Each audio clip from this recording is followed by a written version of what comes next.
C'est un plaisir immense que j'ai de pouvoir être ici parmi vous et surtout pour partager la parole du Seigneur en cette circonstance, comme le pasteur Augustin vient de le dire. Malheureusement, je ne pouvais pas être avec vous le 14 février dernier, le 15, mais ce matin, je suis là en chair et en os pour partager avec vous la parole du Seigneur. Je remercie le pasteur Augustin pour le choix qu'il a fait de moi pour être avec vous ce matin. Cependant, je me sens très petit devant cette tâche. Pourquoi? Parce que je viens d'entendre, il y a des gens qui ont 60 ans de mariage, 50 ans de mariage. Moi, je suis loin d'être là. Et le Seigneur a fait grâce pour que je puisse partager la parole du Seigneur avec vous. Ne regardez pas ma petitesse, mais regardez ce que le Seigneur m'a confié pour vous ce matin. Que le Seigneur vous bénisse tous. Eh bien, je ne vais pas entrer ce matin dans la technicalité du mariage, non plus sur l'aspect pratique du mariage. Je laisse ça au débat qui vont suivre plus tard. Mais je vais rester dans le cadre biblique et théologique ce matin, puisqu'il y a parmi vous des gens qui sont mariés et des futurs mariés, et des mariages aussi qui sont sur le bord du précipice. Des fois, on ne le sait pas. Il y a des mariages qui se sont déjà soldés par un échec, ou d'autres en voie de. Donc, ce matin, ce que je vais vous dire, c'est de vous rappeler tout simplement ce que le Seigneur dit au sujet du mariage. Quand on parle du mariage, surtout aujourd'hui, dans la société dans laquelle nous vivons, et si on regarde ce que les psychologues, les sociologues disent au sujet du mariage, on dirait que presque personne n'a envie d'aller vers le mariage. Il y a trop de choses. Et on voit trop de choses aussi devant nous, surtout les jeunes, vous qui êtes au cégep, à l'université, vous qui avez des profs devant vous qui accouchent n'importe quoi au sujet du mariage aujourd'hui. Certains sociologues disent ou affirment que le mariage aujourd'hui dans cette société est un lien de désastre. Voilà comment on définit le mariage. C'est un lien de désastre. Les cyclones des changements sociaux l'ont arraché à ses anciens fondements. La dévastation est tellement répandue qu'il n'y a aucun but de le reconstruire. Le fondement traditionnel du mariage a déjà dépassé son utilité. C'est comme si le mariage, aujourd'hui, n'a pas sa raison d'être. Tout récemment, j'ai lu un livre sur le mariage. Le titre, c'est « Le mariage est un enfer ». Le mariage est un enfer. Le mariage est un enfer exprime les opinions sociologiques et psychologiques modernes. C'est que le mariage, dans sa forme traditionnelle, est trop douloureux, trop torturant. Sinon, la souffrance et le chagrin. C'est comme si il n'y a rien de bon dans le mariage, c'est seulement la souffrance, le chagrin, la douleur, et j'en passe. Dans ce livre, l'auteur dit, l'on doit trouver de nouveaux moyens de communiquer sans cause de douleur. Un autre auteur, Léon Tolstoï, dit « Le mariage tel qu'il existe aujourd'hui est le plus odieux de tous les mensonges, la forme suprême de l'égoïsme. Un auteur très, très connu, Léon Tolstoï. Bien sûr, il est évident qu'il y a un vif contraste entre la façon dont les sociologues modernes présentent le mariage et la façon dont Dieu le présente. À partir des dernières pages de la Bible,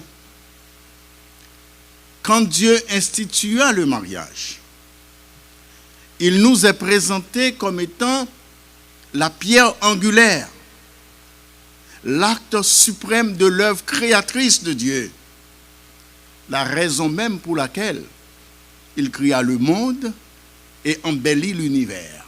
C'est le moyen par lequel Dieu continue son procédé créateur.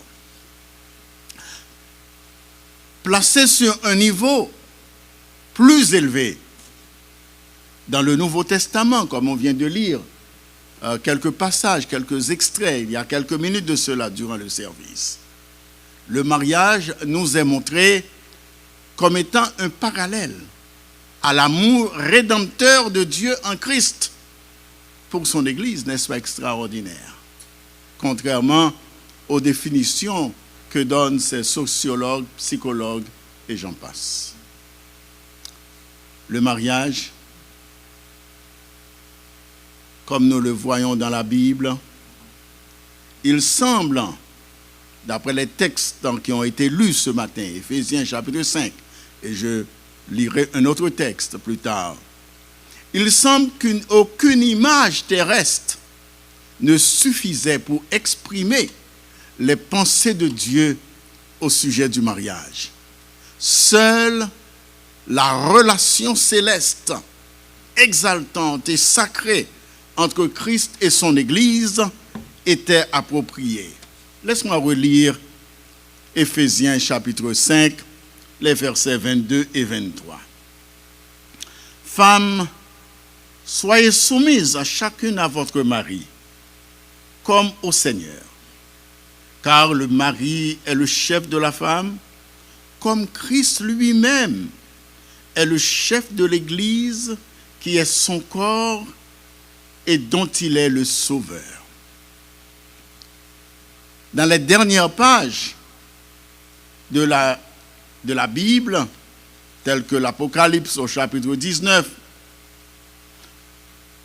le mariage est représenté comme étant la relation finale et éternelle que Dieu établit avec son peuple. Laisse-moi lire pour vous Apocalypse chapitre 19, les versets 6 à 9, où le texte nous dit « Et j'entendis comme la voix d'une foule nombreuse, comme la voix de grandes eaux et comme la voix de forts tonnerres, disant « Alléluia ! Car le Seigneur Dieu, le Tout-Puissant, a établi son règne.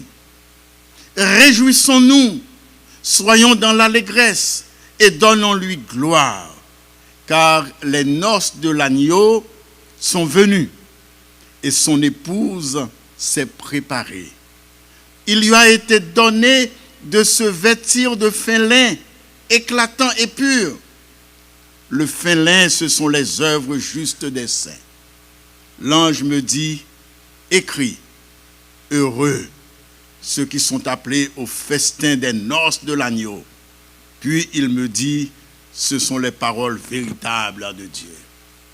Mes frères et sœurs, comme je viens de dire, en lisant ces paroles que nous trouvons dans le livre de l'Apocalypse, le mariage est représenté comme étant la raison finale et éternelle que Dieu a établie avec son peuple.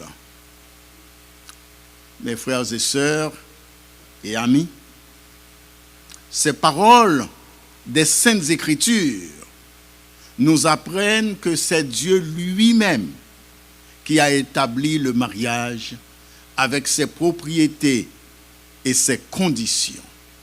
Ce n'est pas la volonté arbitraire de l'homme, loin de là. Cela dit, le mariage demeure, en dépit des difficultés inhérentes à l'état du péché, parce que le péché vient gâcher tout. En dépit des difficultés inhérentes à l'état du péché, le mariage demeure l'union de deux êtres bénéficiant de la bénédiction de Dieu pour créer une famille et jouir de la société conjugale avec ses joies et ses charges, d'une façon stable et durable pour être une seule chair. Nous allons ce matin nous limiter à un texte de base, à un texte fondamental quand on parle du mariage. C'est dans le livre de la Genèse, au chapitre 2, les versets 18 à 25, que je vous recommande la lecture. Genèse chapitre 2, les versets 18 à 25. L'Éternel Dieu dit, « Il n'est pas bon que l'homme soit seul. Il n'est pas bon que l'homme soit seul. Je lui ferai une aide qui sera son vis-à-vis. » L'Éternel Dieu forma du sol tous les animaux des champs et tous les oiseaux du ciel. Il les fit venir vers l'homme pour voir comment il les appellerait, afin que tout être vivant porte le nom que l'homme lui aurait donné. L'homme donna des noms à tout le bétail, aux oiseaux du ciel et à tous les animaux des champs. Mais pour l'homme, il ne trouva pas d'aide qui fût son vis-à-vis.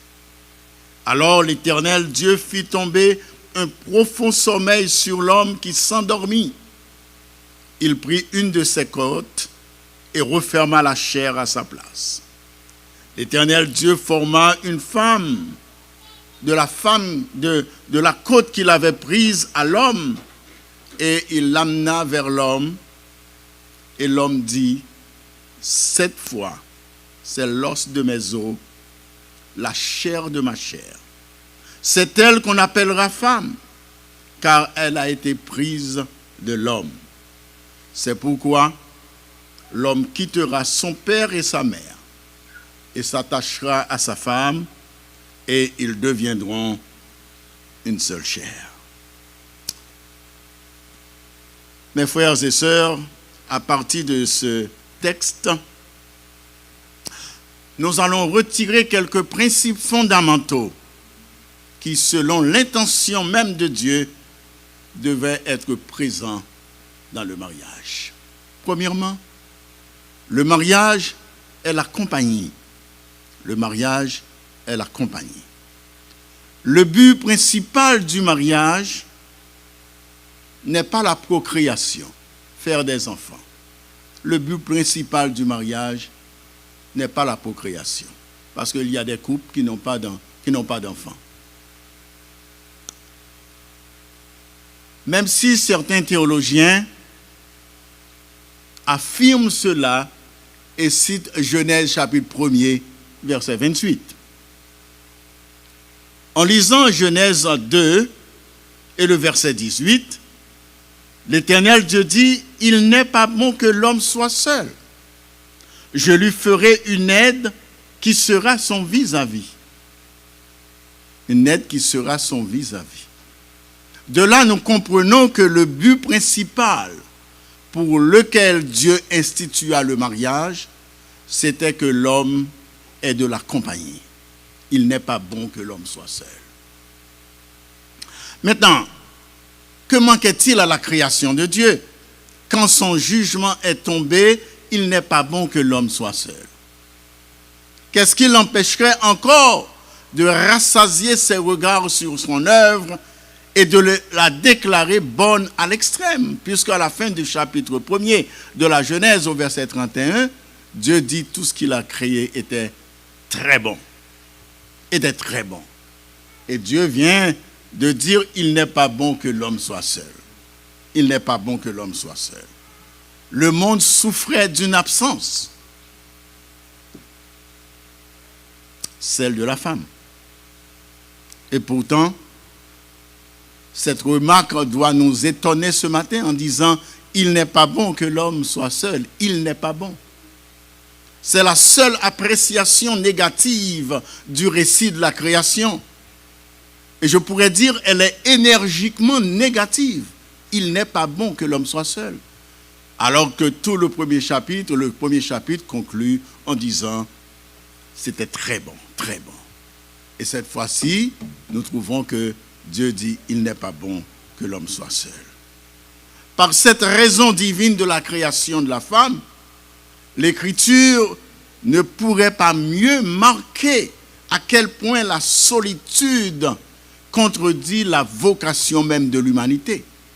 Il n'est pas bon que l'homme soit seul. Seul, malgré qu'il avait Dieu. L'homme avait une bonne relation avec Dieu dans le jardin. Seul, malgré l'univers rempli de créatures et d'animaux favoris. C'est l'homme qui avait donné des noms à tous les animaux. Il était entouré d'animaux. Seul, malgré la beauté et la nature qui l'entourait. Mais l'homme était seul. Et Dieu va dire, il n'est pas bon que l'homme soit seul. Je m'arrête une minute en tant que pasteur. Je vais vous demander de vous lever pour une seconde, s'il vous plaît. L'assemblée est près de se lever. Parce que tout le monde, la plupart des gens dorment déjà. On va se lever. On peut rasseoir. Merci. L'homme et la femme ont tous les deux une profonde capacité et un désir ardent de rechercher la compagnie humaine. Donc le mariage, justement, est introduit pour répondre à ce besoin.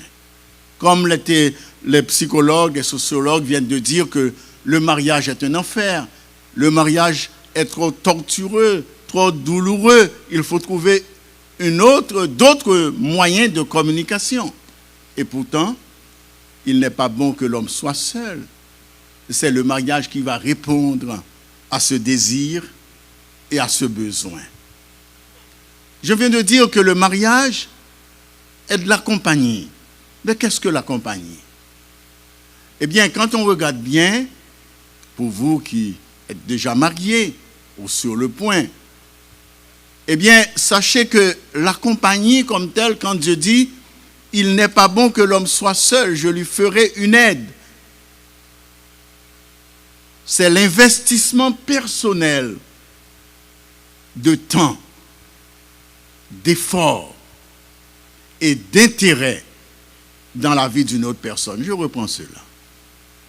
La compagnie, je dis, c'est l'investissement personnel de temps, d'effort et d'intérêt dans la vie d'une autre personne.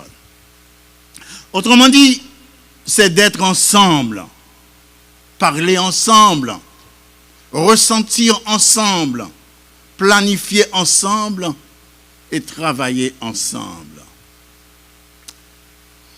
Malheureusement, beaucoup de mariages se sont soldés par des échecs parce que l'investissement n'est pas là. Il n'y a plus de compagnie dans le mariage. Et pourtant Dieu dit, il n'est pas bon que l'homme soit seul, je lui ferai un vis-à-vis. Deuxièmement, non seulement le mariage est de la compagnie, mais le mariage aussi, c'est un moyen d'achèvement. C'est un moyen d'achèvement. Il n'est pas bon que l'homme soit seul, je lui ferai une aide qui sera son vis-à-vis. Je lui ferai une aide. C'est Dieu qui dit, je lui ferai une aide. Une aide n'est pas quelqu'un qui assiste l'autre. Une aide n'est pas quelqu'un qui sert l'autre. Malheureusement, on définit mal ce terme, ou bien on l'utilise à tort et à travers. De préférence, une aide en disant « je lui ferai une aide », c'est plutôt quelqu'un qui correspond à, quelqu'un qui complète l'autre. Ce n'est pas quelqu'un qui sert l'autre, mais c'est quelqu'un qui complète l'autre, quelqu'un qui correspond à l'autre. Le mariage est un achèvement. Ce n'est pas un achèvement dans le sens que l'autre compense pour nos faiblesses, mais le fusionnement de tout ce qu'est l'autre personne, une union dans laquelle nous nous trouvons complètes et satisfaits dans l'autre. Je lui ferai un vis-à-vis. Mes frères et sœurs et amis, le problème dans un si grand nombre de mariages, c'est qu'ils sont une occasion de faire concurrence à l'autre plutôt que de le compléter.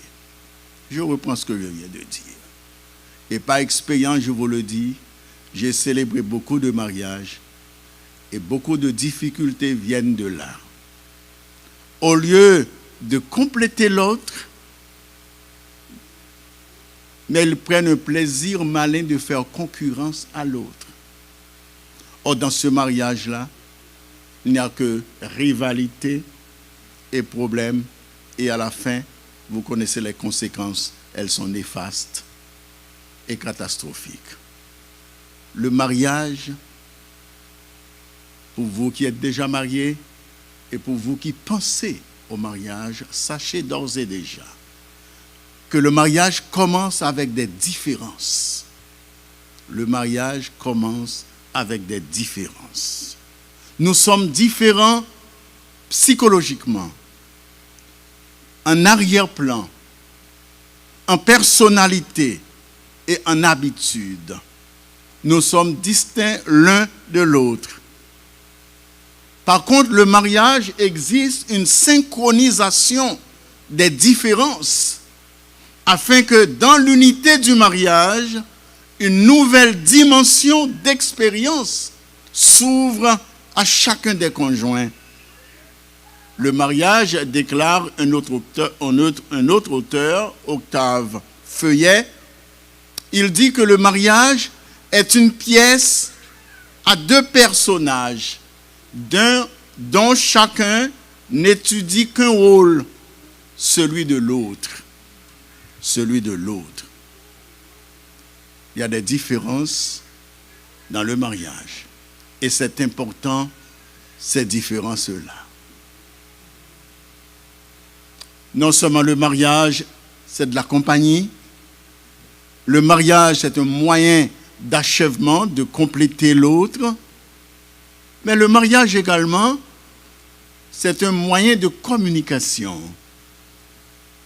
Je lui ferai une aide qui sera son vis-à-vis. Une aide veut dire aussi quelqu'un qui répond à, quelqu'un avec qui vous êtes en relation, quelqu'un avec qui vous pouvez communiquer.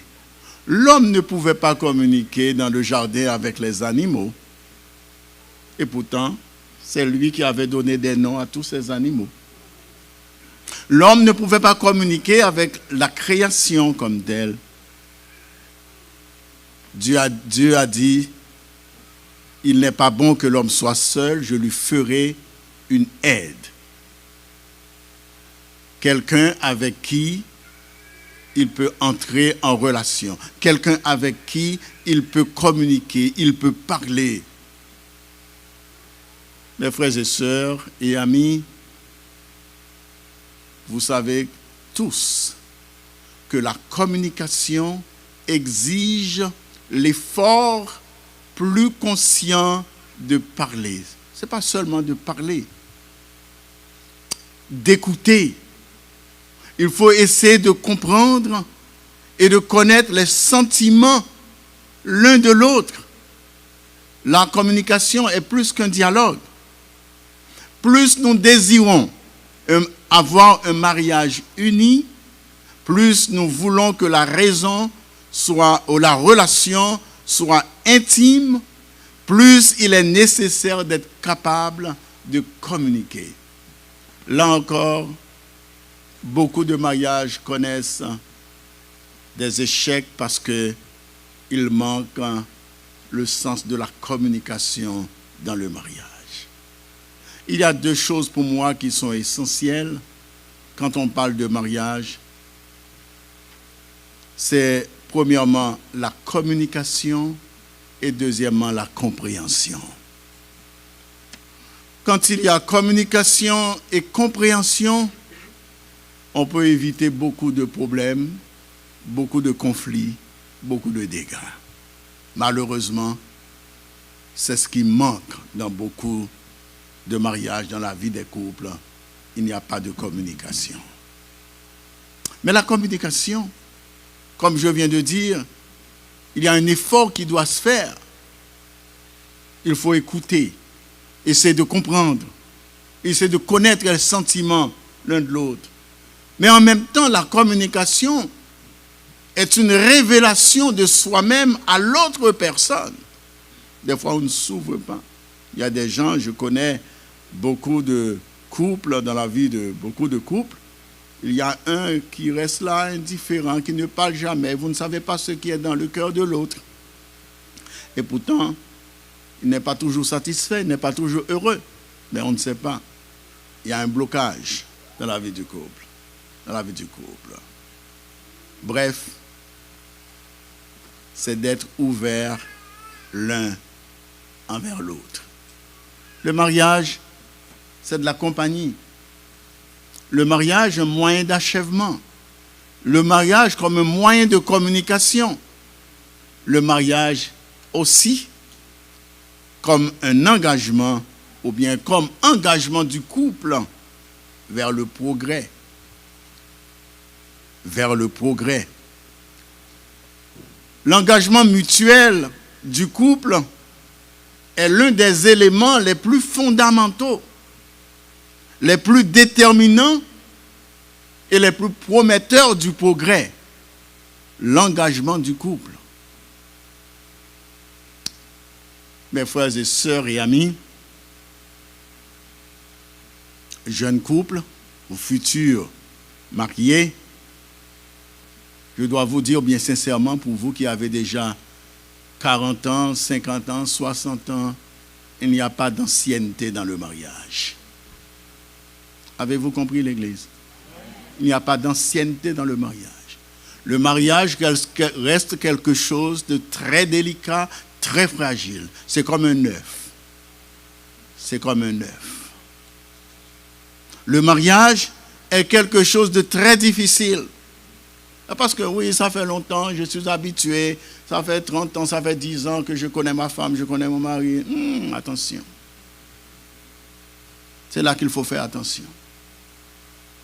Le mariage est quelque chose de très difficile. Ce n'est pas une question de contrat et d'engagement. Ce n'est même pas une structure institutionnelle immuable. C'est une série de processus. J'ai bien dit. C'est une série de processus où le couple s'engage sans savoir où il va. Sans savoir où il va. Un processus n'a rien de statique. Un processus n'a rien de statique. Ainsi, un mariage sera transformé par l'évolution de chaque époux. Est-ce qu'il y a de plus souhaitable?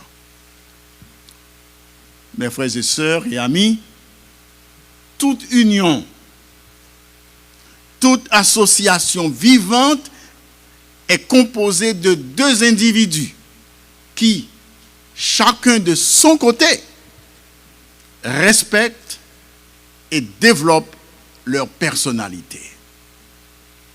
Encore, c'est un autre problème dans le mariage. Le mariage doit donner liberté de développer vos vies propres, de développer vos aspirations et de progresser. Une union dynamique accepte les différences dans le couple. J'ai bien dit. Une union dynamique accepte les différences dans le couple. Car les différences sont signes de croissance et d'évolution. Malheureusement, très souvent, le mari veut que sa femme soit comme lui, ou la femme veut que son mari soit comme moi. Non. Dieu a créé deux êtres distincts. Deux êtres distincts, avec leur personnalité, leur caractère, et surtout, nous nous sommes rencontrés, mais nous n'avons pas grandi dans le même milieu, dans le même encadrement. Nous n'avons pas la même instruction, nous n'avons pas reçu la même éducation. Même à cela. Vous qui êtes fiancés, vous qui pensez au mariage, c'est tout, je veux un mari comme moi, je veux une femme comme moi. Ça n'existe pas. C'est une illusion, ça n'existe pas. Vouloir que l'autre soit pareil à soi, c'est l'étouffer. C'est tuer la vie dans le couple. Je reprends ce que je viens de dire. Des fois, nous ne nous rendons pas compte. Oh chérie, j'aimerais que tu sois comme moi. Pourquoi comme toi? Vouloir que l'autre soit pareil à soi. Des fois, nous sommes égoïstes même dans le mariage, je vous le dis. Vouloir que l'autre soit pareil à soi, c'est l'étouffer, c'est tuer la vie dans le couple. Autrement dit, c'est s'étouffer l'un l'autre. Et c'est une cause de conflit dans la vie du couple. Et des fois, ça peut solder à des échecs. Les sentiments de chacun doivent être exprimés. C'est très difficile. C'est plein de risques. Mais il faut essayer de les communiquer. Il faut écouter l'autre. Il faut comprendre l'autre. Les sentiments de l'autre. Du partage des sentiments découle la qualité des relations et d'efforts conjoints. Merci beaucoup. Mes frères et sœurs et amis, futurs mariés, jeunes mariés, anciens mariés, vous savez aussi bien que moi, on a appris à écrire. C'est pas vrai? Vous êtes là avec moi à l'église? Tout le monde a, à un moment donné, nous avons appris à écrire, appris à parler, à marcher, à travailler. Mais on n'a pas appris à vivre une relation de couple. N'est-ce pas vrai, l'Église? Amen. Vous êtes sur la voie. Personne n'a appris à vivre une relation de couple. On n'a pas appris comment réparer les pots cassés quand ça va mal entre nous. Ça s'apprend tout seul, n'est-ce pas vrai? Avec l'expérience, vos propres expériences. Quand on s'est disputé, est-ce que vous allez regarder dans vos notes que vous avez étudiées à l'université pour dire comment réparer ce pot cassé? On va l'apprendre ensemble. On va l'apprendre ensemble. Tout ça, les conjoints l'apprennent ensemble. Et croyez-moi, nul n'est à l'abri de cette tempête conjugale. J'ai déjà entendu à Rivière-des-Prairies des gens qui disent « Moi, mon mari, c'est mon ami, mon confident, mon conjoint, mon ceci, mon cela. » 2 mois plus tard, le conflit est tellement, leur dépasse tellement, et ensuite ils se sont séparés. Où est le confident? Où est l'ami? Où est ceci? Où est cela? Nul n'est à l'abri de cette tempête conjugale. Mais un conseil, même si vous êtes ancien, nouveau, aspirant, la barque peut pencher. La barque peut pencher. Et la barque va pencher très souvent. Même si je t'aime à la folie, moi j'aime toujours dire ça parce qu'il y a un chant. Je t'aime à la folie, je t'aime à la folie, je t'aime à la folie, je t'aime à la folie. J'ai déjà entendu un chant comme ça à la radio. Même si vous vous aimez à la folie, à un moment donné, vous allez même devenir fou même. Il y a des choses qui vont arriver certainement dans le mariage. Mais sachez que la barque peut pencher, mais ne la laissez pas chavirer. C'est ce qui est important. La barque va pencher, mais ne la laissez pas chavirer. J'ai bien dit à deux. À deux. Redressez-la à temps. À deux. Redressez-la à temps. Et c'est ainsi qu'on acquiert l'expérience d'affronter ces tornades et ces cyclones. J'ai dit à deux. Pourquoi à deux? Parce que justement, dans ce genre de relation qu'est le mariage, deux personnes sont au timon. Il n'y a pas un capitaine et un co-capitaine. Malheureusement, ce n'est pas le cas. Il y a deux capitaines qui ensemble surveillent, discutent à voix haute ou à voix basse. Ce n'est pas ça l'important. On peut discuter à voix haute ou à voix basse. Ne sont pas toujours d'accord. Comme je viens de dire, vouloir que l'autre soit pareil à soi, c'est s'étouffer, c'est étouffer, c'est tuer la vie dans le couple. On peut discuter à voix haute ou à voix basse, ne sont pas toujours d'accord, mais s'expliquent mutuellement la raison de leur désaccord, respectent les opinions respectives, mais une décision conjointe qui, malgré vents et marées, les amène au bon port. C'est ce qui est important. C'est ce qui est important. Mes frères et sœurs, amis, voilà les conseils que j'ai pour vous ce matin. Les conseils pour moi aussi. Paradoxal, me direz-vous, mais c'est là le secret d'une coexistence heureuse et pacifique que je souhaite à vous tous ce matin. Que le Seigneur vous bénisse et continue tous les efforts.